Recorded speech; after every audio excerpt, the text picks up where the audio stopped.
UN General Assembly, Madam Annalena Baerbock, Secretary General of the United Nations, Antonio Guterres, Excellencies, Heads of State and Government, distinguished delegates, ladies and gentlemen. I congratulate you, Madam President, on your election to preside over the 80th session of the UN General Assembly. Madam President, you can count on Kenya's full support throughout your tenure as you steer the Assembly into the future. Ladies and gentlemen, 8 years ago, in the aftermath of the unprecedented global destruction and devastating war, the international community came together in hope. They created this organization, the United Nations, as a shield against the horrors of war, as a platform for dialogue, and as a bridge to a better, fairer, more secure global community. What is often forgotten or not mentioned today is that the United Nations grew out of the failure of the League of Nations that existed between 1919 and 1945. The League of Nations did not collapse for lack of good intentions or noble objectives. Formed at the end of the First World War and as part of the Treaty of Versailles, it was humanity's first attempt to build a permanent international organization to stop aggression and war and bring nations together. Its ambitions were to achieve collective global security, disarmament, peaceful dispute resolution, and cooperation on humanitarian and social issues. Despite these ideals, the League of Nations failed. The United States never joined, other great powers came and went, and without enforcement authority, its condemnation carried little weight. When Japan invaded Manchuria, when Italy marched into Ethiopia, and when Hitler openly defied its rules, the League stood by, helpless and powerless. By the late 1930s, its credibility had collapsed, and with the outbreak of the World War II, it was rendered irrelevant. Madam President, this history is both a lesson and a warning. Institutions rarely fail because they lack vision or ideals. More often, they drift into irrelevance when they do not adapt, when they hesitate to act, and when they lose legitimacy. To remain relevant, institutions must be reimagined, must be reformed, renewed, and aligned with emerging realities. 8 decades ago, the founders of the UN sought to correct the failures of the League of Nations by creating a stronger, more inclusive organization anchored in the principles of, and I quote, "We the people of the United Nations, determined to save succeeding generations from the scourge of war," end of quote. Today, we are gathered for the UN at 80. The question is unavoidable. Is the United Nations relevant to the demands of our time? Can it continue to serve humanity in the face of current realities? Or has it become a relic of a bygone era? Madam President, Excellencies, we meet against a grim global backdrop. Conflict rages in Eastern Europe, the Middle East, the Sahel, the Horn of Africa, and beyond. Climate disasters grow fiercer by the day. Inequality deepens, pandemics loom, and technological disruptions outpaces governance. Instead of trust, mistrust is spreading. Instead of solidarity, fragmentation is taking root. In place of hope, anxiety fills our global community. We are living, to borrow from the words of the founders of this institution, not in larger freedom, but in growing uncertainty. At this moment of turbulence, when we most need a strong United Nations, the organization faces its deepest crisis in credibility and capacity. Funding cuts have paralyzed its operations. Bureaucracy has slowed its response. The Security Council remains frozen in the post-war structures of 1945, unable to act inclusively, with fairness, and with speed. Ladies and gentlemen, I can, however, state with absolute conviction that the United Nations has been one of humanity's greatest achievements. For 8 decades, it has held back the specter of global war, calmed conflicts from Cambodia to Liberia, and stood guard in some of the world's most dangerous places through the courage of its peacemakers and peacekeepers. Few institutions in humanity's history can claim such a legacy. The United Nations has stood at the front lines of humanitarian crisis, from famine relief in the Horn of Africa to emergency shelter for millions of Syrian and Ukrainian refugees.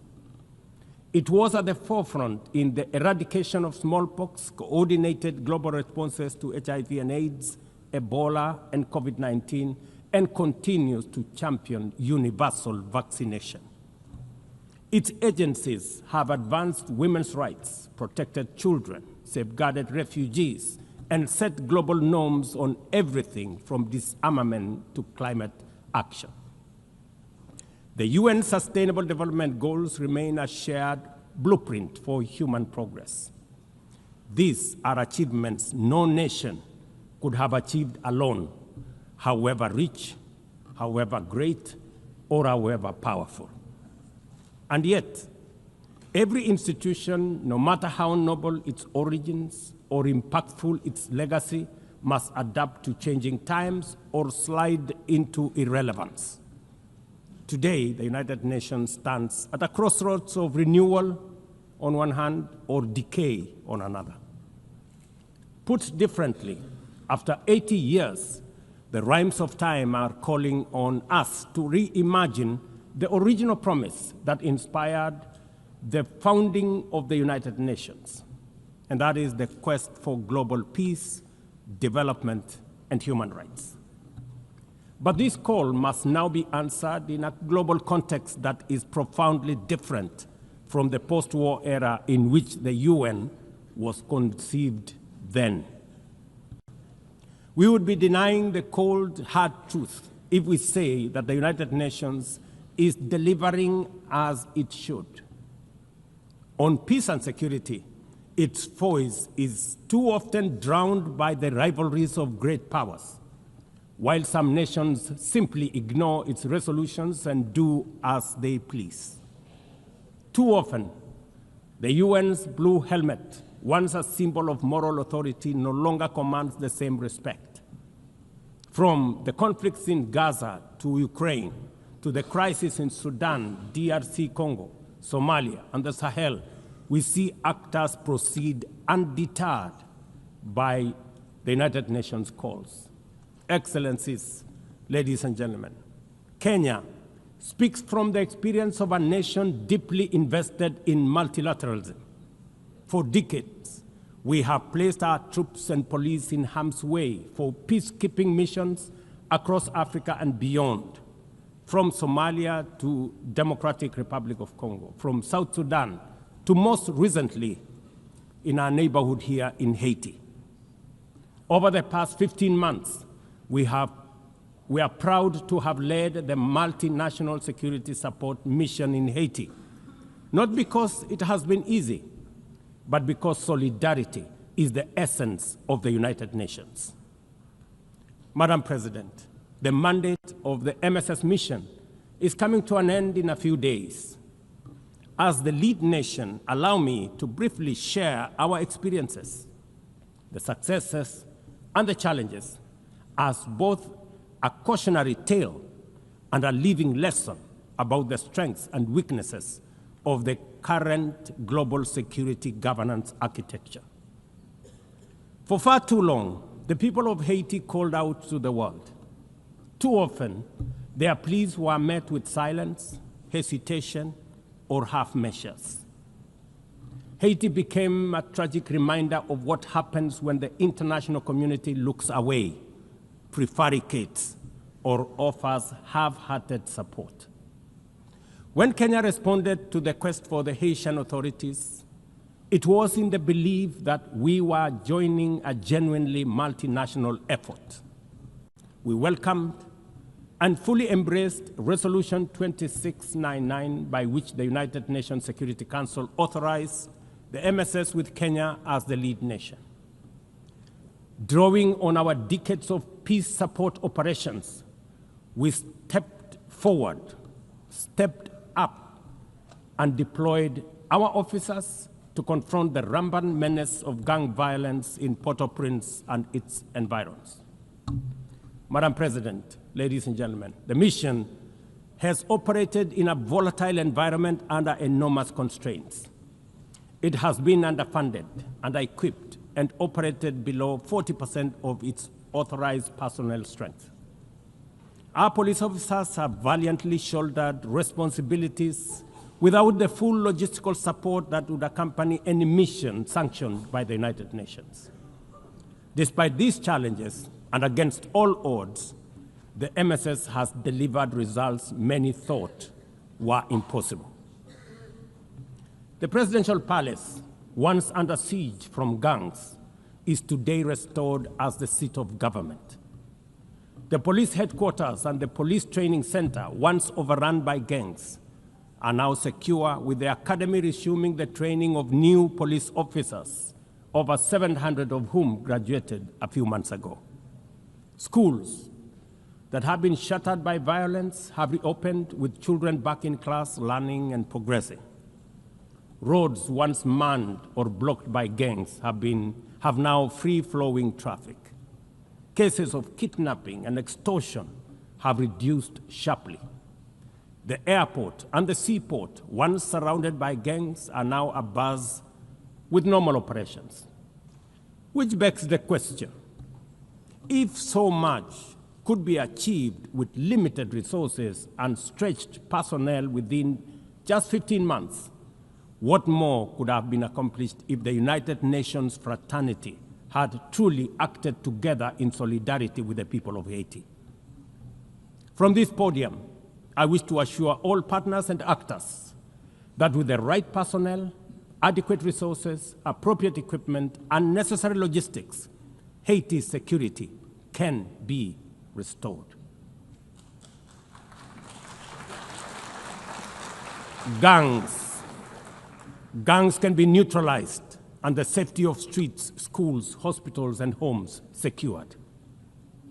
The continued harassment, abductions, and criminal acts undermining the lives of Haitians are unacceptable, unjustifiable, and must be stopped by this organization, the United Nations. Madam President, as the UN Security Council deliberates on the next steps, we must not lose sight of the fact that the situation in Haiti demands sustained, coordinated, and undivided international attention. A careful and orderly transition from MSS is essential to consolidate the hard-won gains so far achieved. I urge the Security Council and all partners to remain steadfast in ensuring that Haiti moves forward on a path of peace, stability, and renewal. Ladies and gentlemen, on human rights, our principle is clear and unwavering. The protection of civilians and respect for humanitarian law cannot be applied selectively. We cannot condemn suffering in one place and turn a blind eye in another. Kenya is gravely concerned by the humanitarian catastrophe in Gaza and by the immense suffering of civilians caught in the devastation of disproportionate military operations. At the same time, we call for the unconditional release of Israeli hostages.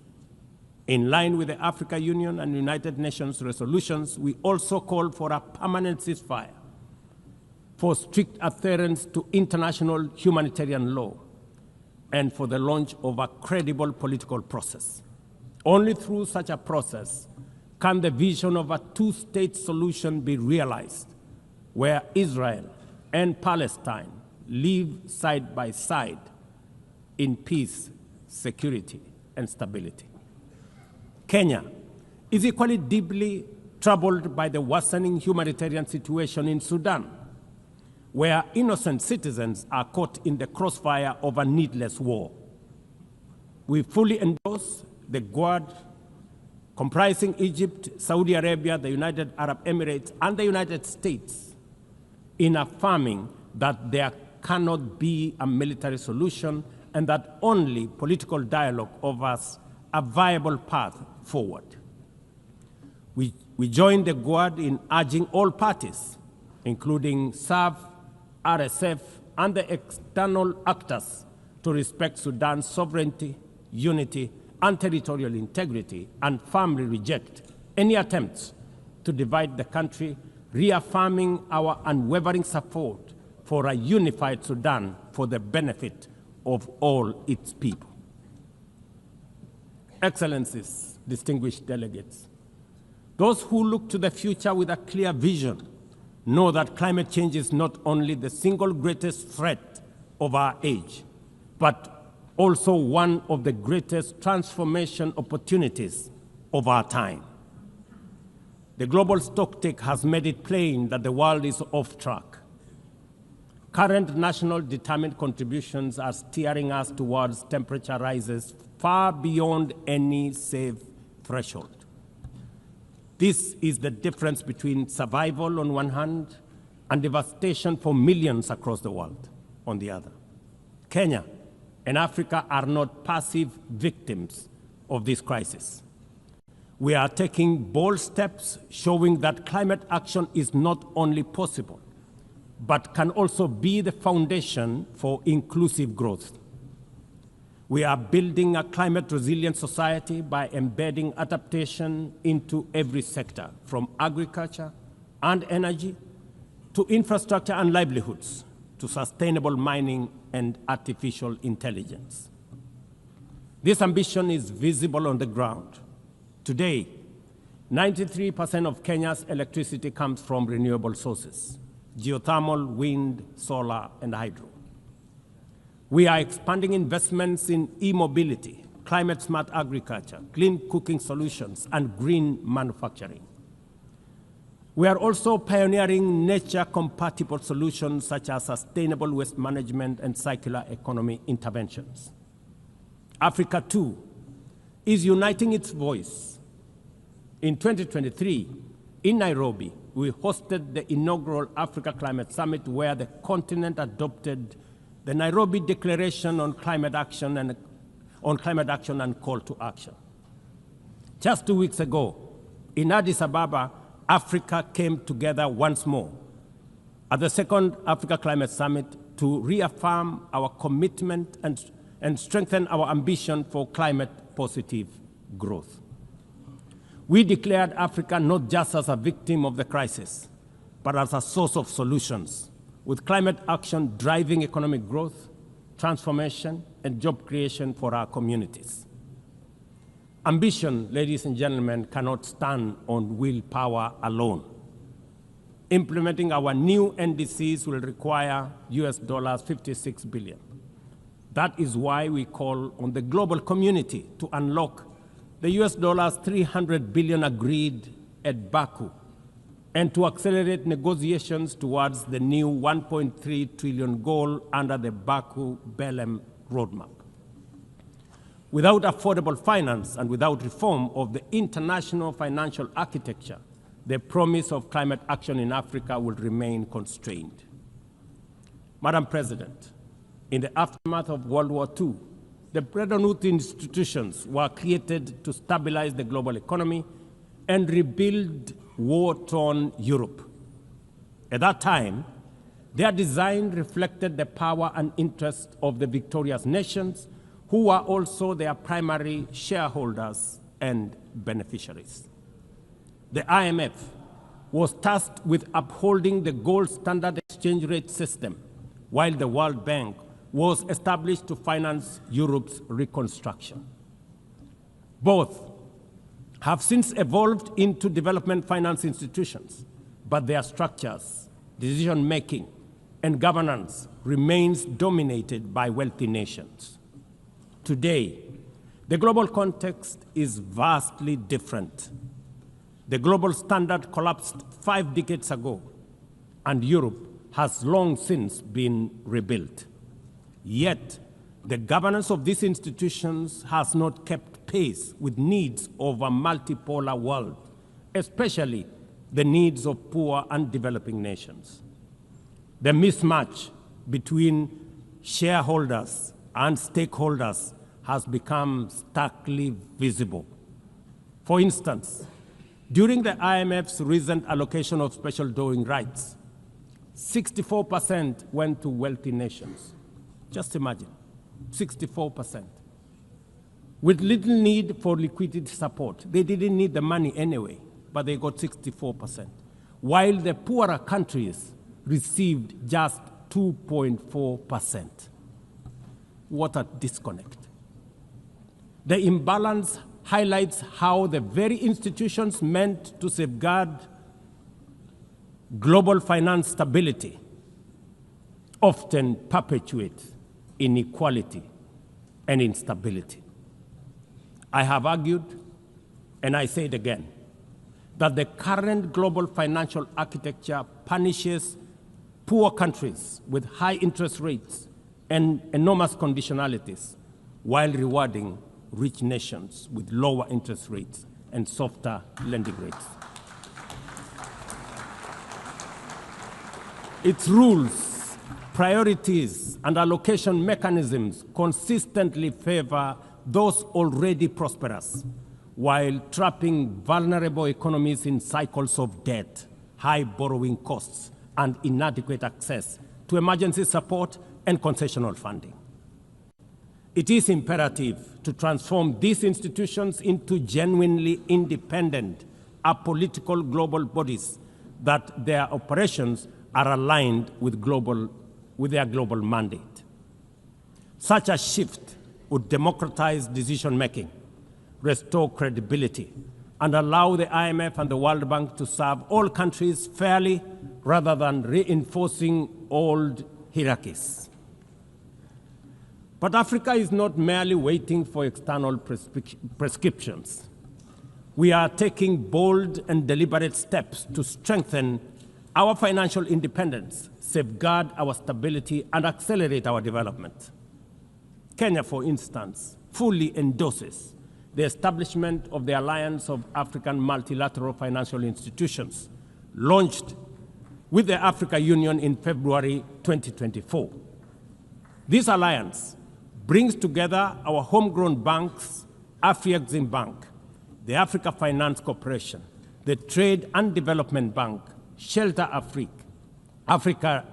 Re, Africa Development Bank, Africa Trade and Investment Development Insurance, and ZEP-RE, institutions that embody Africa's determination to mobilize resources, finance trade, and build resilience on our own terms. At the same time, the Africa Union is championing 3 transformative institutions: the Africa Central Bank, which will issue a single currency and free our trade from dependence on foreign money; the Africa Monetary Fund, positioned to stabilize our economies and give us true financial sovereignty; and the Africa Investment Bank, designed to mobilize resources for infrastructure, industrialization, and integration that Africa needs to rise. And to complete this vision, the Africa Credit Rating Agency, one that understands our realities, values our uniqueness, and tells our story with fairness and truth, has already been established. Excellencies, as we mark the 80th anniversary of the United Nations, Africa also marks 20 years since the Ezulwini Consensus and the City Declaration, the 2 historic milestones that establishes the common African position on UN Security Council reforms. For 2 decades, Africa has spoken in one voice, demanding justice, equity, and representation in the highest organ of global governance. This demand, however, continues to be ignored, deferred, or endlessly debated to the detriment of both Africa and the legitimacy of the United Nations itself. You cannot claim to be the United Nations while disregarding the voice of 54 nations. It is not possible. Africa is no longer willing to wait on the margins of global governance while decisions about peace, security, and development are made without our understanding, without our perspectives, and without our voice. Africa's exclusion is not only unacceptable, unfair, and grossly unjust, it also undermines the very credibility of the United Nations, this organization. Africa dominates most of the Security Council agenda, provides some of the largest contingents of UN peacekeeping forces, and bears the heaviest costs of instability. Yet we remain the only continent without a permanent seat at the main table where decisions about our destiny are made.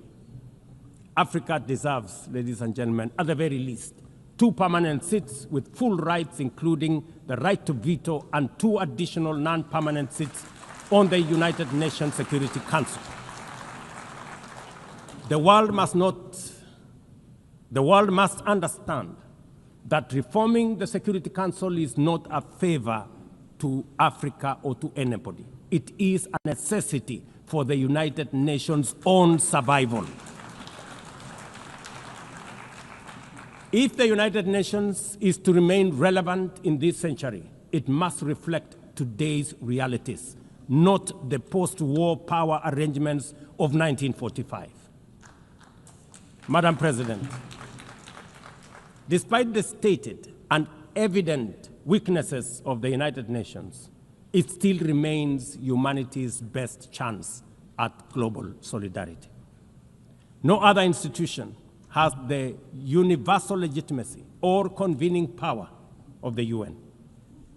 From coordinating humanitarian relief in times of war and disaster, to mobilizing the global response to COVID-19, to driving consensus on climate change through the Paris Agreement, the UN has consistently shown that the world can achieve together what no nation can accomplish on its own, however mighty or great or powerful. As Dag Hammarskjöld, the UN's Second Secretary General, once observed, and I quote, "The United Nations was not created to take humanity to heaven, but to save it from hell." End of quote. That mission is as urgent today as it was 8 decades ago. At a time when conflicts are multiplying, when climate change threatens every economy, and when inequality is widening, the need for a functioning, credible, effective, and a multilateral system has never been greater. It is through the UN that nations have pooled resources to vaccinate billions of children, to protect refugees from through the work of the UNHCR, and to keep the peace in more than 70 missions across the world. Without the UN, these achievements, modest though they may sometimes seem, would not have been possible. That is why we must resist the temptation to give up on the UN or abandon it. We must make it fit for purpose, reform its structures, strengthen its mandate, and ensure its decisions reflect today's realities rather than the geopolitical map of a bygone era. As one of the hosts of the UN headquarters and the only one in the Global South, Kenya stands ready to do its part to enable the organization to go through this phase of renewal successfully as envisaged by the Secretary General under UN 80 reforms. In conclusion, Madam President, ladies and gentlemen, the 80th anniversary of the United Nations must be more than a commemoration.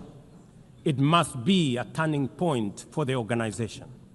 Let us seize this moment to reimagine and rebuild the UN into a body that commands legitimacy, responds with speed, and delivers justice for all. I thank you. and God bless you. On behalf of the Assembly, I wish to thank